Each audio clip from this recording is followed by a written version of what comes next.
یہ ساری چیزیں جو ہیں سوچنے والی ہیں. اور وہ چونکہ ایک زیرک سیاستدان ہے جو ہے چودھری پرویز لائی, اور ان کا شروع سے اسٹیبلشمنٹ کے سہارے سے یا ان کے ساتھ اچھے تعلقات رہے ہیں پچھلے 10-15 سال تک. مشرف صاحب کے ساتھ وہ تھے, ان کے ساتھ وہ تھے, اور اس سب کے ساتھ وہ جو ہے وہ بنا کے رکھتے ہیں.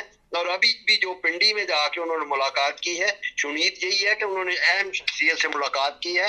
اب اصل فیصلہ وہی ہونا ہے جو وہ وہاں سے لے کے آئے ہیں. اب اس کا بہانہ بنتا ہے یا کوئی کیا ہوتا ہے اس کے بارے میں اب صرف 3-4 دن ابھی ہیں, انتظار کرنا پڑے گا ہمیں تو. لیکن امید باسک یہی ہے کہ وہ جو ہے ابھی تک اس چیز پہ بدل نخواستہ قائم ہے کہ ہم اسمبلیاں توڑیں گے.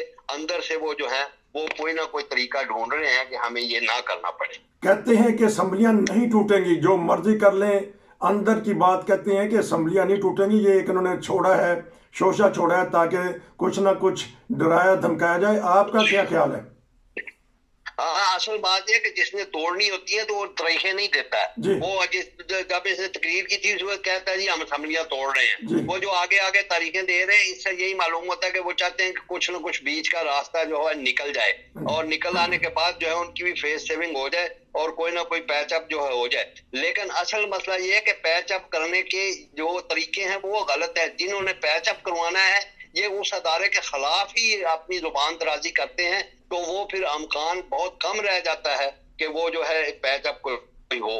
اب اس کا مسئلہ جو ہے یہ کہ اسمبلیاں ٹوٹ بھی گئیں تو نون لیگ جو ہے وہ اس چیز پر تیار نہیں ہے کہ وہ پرویز لائی کو لے, کیونکہ وہ کہتے ہیں جب تک چودھری شجاعت حسین جو ہے وہ ضمانت نہیں دیتا ہمیں, ہم جو ہے پرویز لائی سے ڈائریکٹ بات نہیں کریں گے.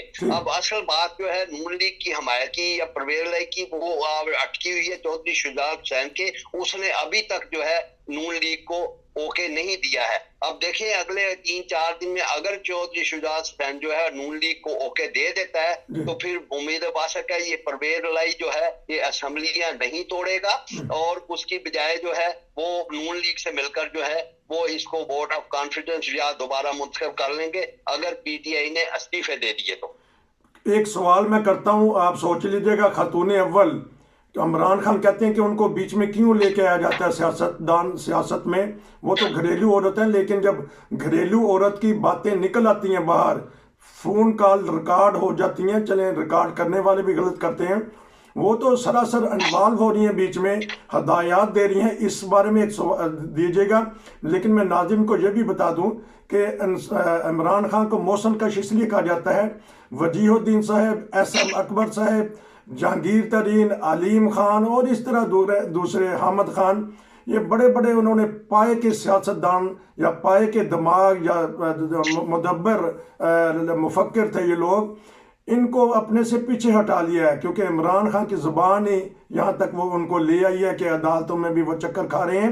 اگر عمران خان اپنی زبان پہ کنٹرول رکھتے تو ایک ابھرتے ہوئے اچھے ایک سیاستدان پاکستان کو ایک لیڈر مل جاتے.